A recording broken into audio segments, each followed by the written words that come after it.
오늘 우리가 읽어가는 말씀 이사야서 39장의 말씀은 히스기야의 마지막에 대한 간략한 기록을 우리에게 남겨줍니다.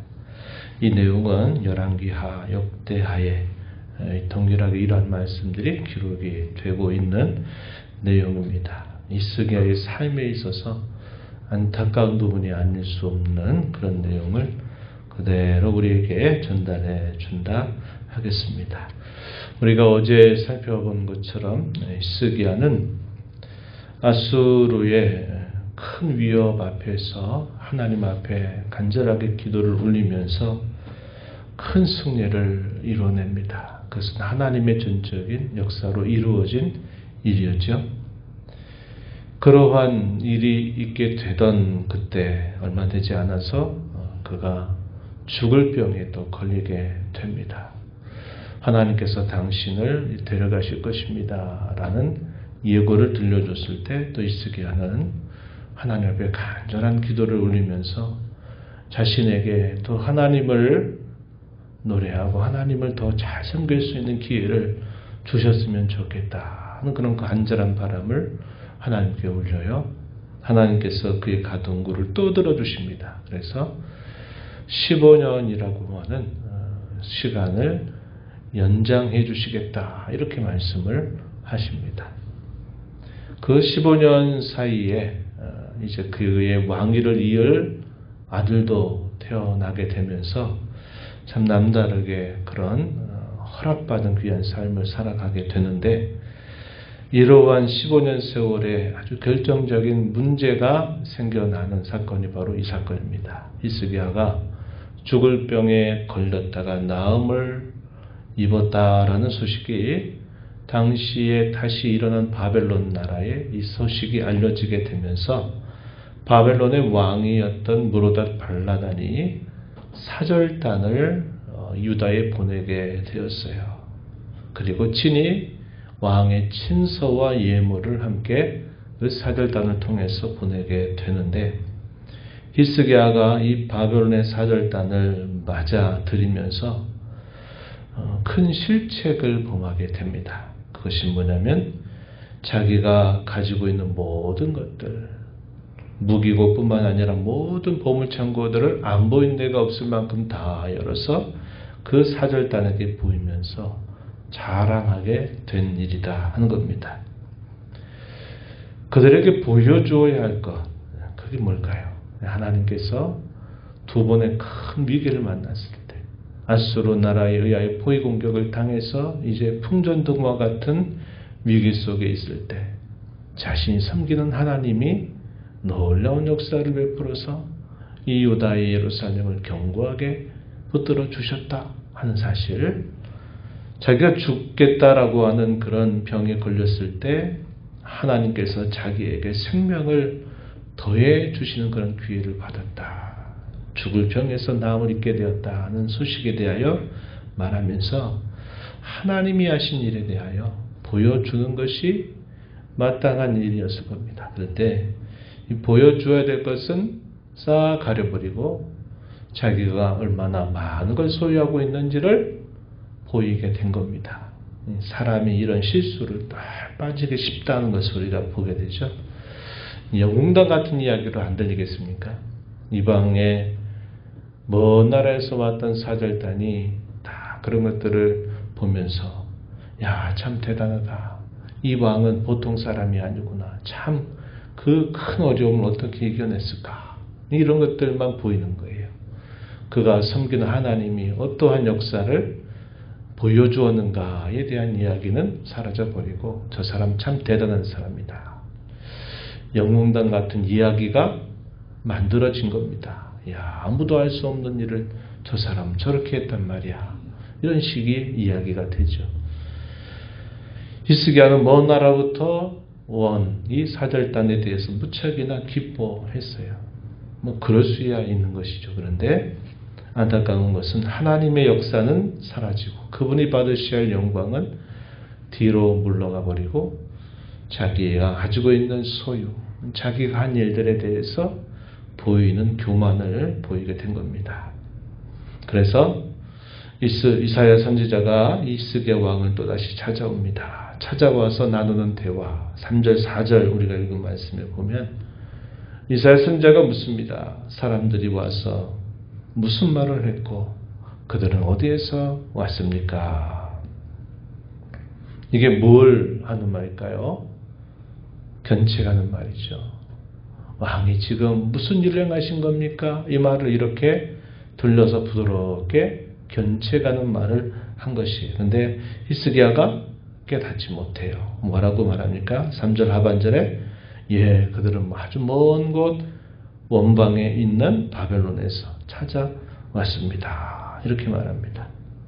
그들에게 뭔가 보여주고 싶어 하는 그 마음, 이런 것들을 표현하고 있는 표현이다. 여기지죠.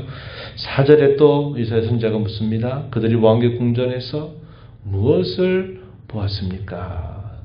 당신은 궁전에서 무엇을 그들에게 보여주었습니까? 이것도 견책하는 말이에요. 그가 만약에 영적으로 깨어 있었다면 내가 실수했구나 이렇게 해야 되는데 또 그걸 그대로 뭐라고 말하냐면 하반절 보니까 그들이 내 궁전에 있는 것을 다 보았습니다. 내 창고에 있는 것으로 보이지 아니한 보물이 하나도 없습니다.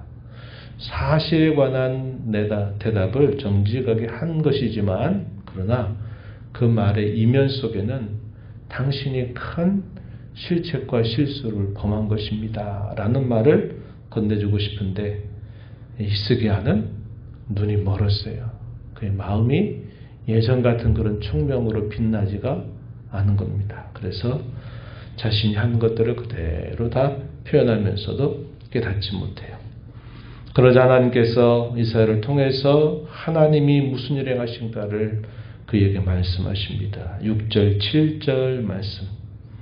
그의 잘못된 자랑, 그의 교만에 대하여 하나님이 그에게 징계하시는 말씀을 건네줍니다. 소유에 대해서 6절에 보면 날이 이르리니 내 집에 있는 모든 소유와 내 조상들이 오늘까지 쌓아둔 것이 모두 바벨론으로 옮긴 바가 되고 남을 것이 없게 되리라 말씀하셨습니다. 후손에 대해서 아직 자식이 왕위를 이어갈 자식이 없는데 이 후손 가운데서 바벨론 왕궁의 황관이 되리라. 하나님이 이렇게 말씀을 하셨습니다. 이렇게 말하게 돼요.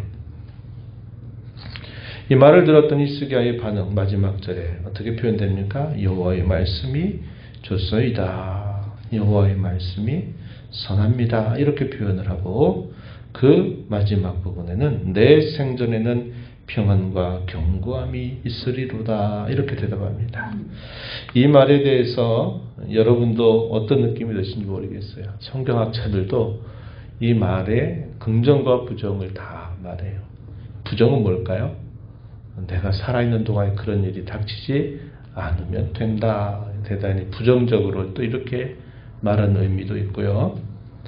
또 한편으로 긍정으로 얘기하는 경우에는 하나님께서 여전히 약속하신 것처럼 평안과 견고함으로 지켜주신다 하는 것에 대한 그 신앙적인 표현이다. 또 이렇게 보는 분도 있어요.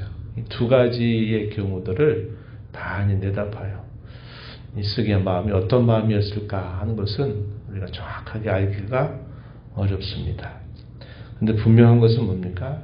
하나님이 자신에게 생명의 기회를 더 준다면 내가 하나님 앞에 살아있는 이 산자의 땅에서 더 많은 걸 하고 싶은데 하나님 제게 더 좀 기회를 달라고 이렇게 기도했던 그의 자세와는 많이 달라져 있는 그의 태도였다 하는 겁니다. 히스기야마저도 이제 그런 일들을 닥치게 될 때 그런 어리석음에 빠져버린 것을 보게 되면 이게 참 우리 사람이 가지고 있는 연약함이고 큰 실수력이 있구나 하는 것을 우리는 배워야 한다는 것입니다. 성경은 이렇게 말합니다. 역대하 32장 24절 25절 말씀에 보면요. 이 병고침을 받고 난 다음에 이 히스기야 마음이 교만해졌다. 분명하게 그걸 말해줘요. 제가 좀 소개를 해드리면 이렇게 말합니다. 그때 히스기야가 병들어 죽게 되었으므로 여호와께 기도하며 여호와께서 그에게 대답하시고 또 이적으로 보이셨으나 히스기야가 마음이 교만하여 그 받은 은혜를 보답지 아니하므로 진노가 그와 유다와 예루살렘에 내리게 되었다. 이렇게 표현합니다. 지난 주일 나누었던 말씀 그대로예요. 이스라엘 자손들이 애굽에서 나오게 되고 광야길 아무것도 먹고 마시고 입을 것 얻을 수 없는 그 땅을 지내왔던 것, 그리고 강대한 가나안 7족이 버티고 있는 그 땅을 차지하게 되는 것, 다 그 하나님의 약속에 의해서 이루어진 하나님의 큰 구원의 역사인데, 그거 잊지 말라고. 내 힘과 내 능으로 재물을 얻었다 할까 두렵다. 그렇게 되면 그 아름다운 땅에서도 결국은 멸절하게 되고 만다. 경고했던 그 모세의 그 말이 히스기야의 모습 속에서도 그대로 이루어지게 된 겁니다. 그래서 히스기야가 왕위를 떠나가게 되고 나서부터 급격하게 이 유다 나라가 쇠퇴기를 걸어가게 되면서 결국 이 분배받았던 땅, 약속의 땅에서 결국 쫓겨나는 그런 일을 겪게 된 것이죠. 그래서 이런 모습들을 보면서 어떤 문제를 만났을 때보다 더 위험한 때가 언제냐? 그 문제가 해결되고 난 다음입니다. 우리가 고난을 당하는 것보다 더 신앙적으로 더 위험해지는 때가 언제냐? 그 고난이 지나가고 평안을 얻게 될 때, 신앙적으로는 더 조심해야 될 때다 하는 것을 우리는 잊지 말아야 하겠다 하는 겁니다.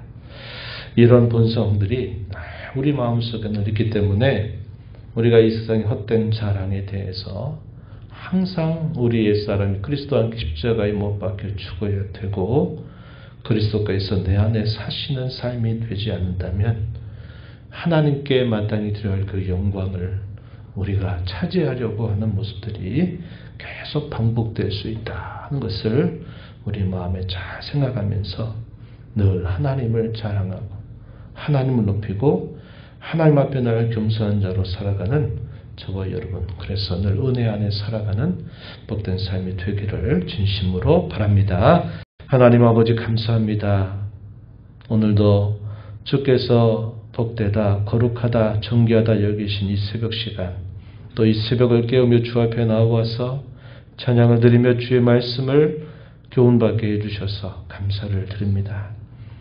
그가 병에 걸려 죽게 되었을 때 하나님께서 조금만 더 자신에게 기회를 달라라고 간청했던 히스기야에게 하나님은 그 기도를 들으시고 생명을 연장해 주시지만 어느새 그의 마음이 또 그 기도했던 자세와 달라져서 사절단 앞에 또 자랑하고 싶고 또 자신의 모습을 보여주기를 원하는 마음 때문에 하나님의 살아계심을 통해 하나님께 영광을 돌리지 못하고 교만해졌던 히스기야의 모습을 저희가 살펴봅니다. 고난보다도 고난이 지나가고 난 다음에 또 여러 문제가 있을 때보다 그 문제가 해결되고 난 다음 저희의 마음이 이와 같이 늘 방자해지기 쉽고 교만해지기 쉬움을 다시 한번을 깨닫게 되오니 저희들에게 이러한 것들을 마음에 새겨서 늘 하나님께 감사하는 사람, 하나님의 은혜를 잊지 않는 사람, 하나님을 자랑하고 하나님께 영광을 돌리는 사람으로 살아가는 저희들이 되도록 인도하여 주옵소서. 은혜의 보호자 앞에 나와서 간절하게 구하는 모든 종들의 간구를 기울여 주시며 응답해 주시기를 바라며 예수님 이름으로 기도하옵나이다. 아멘.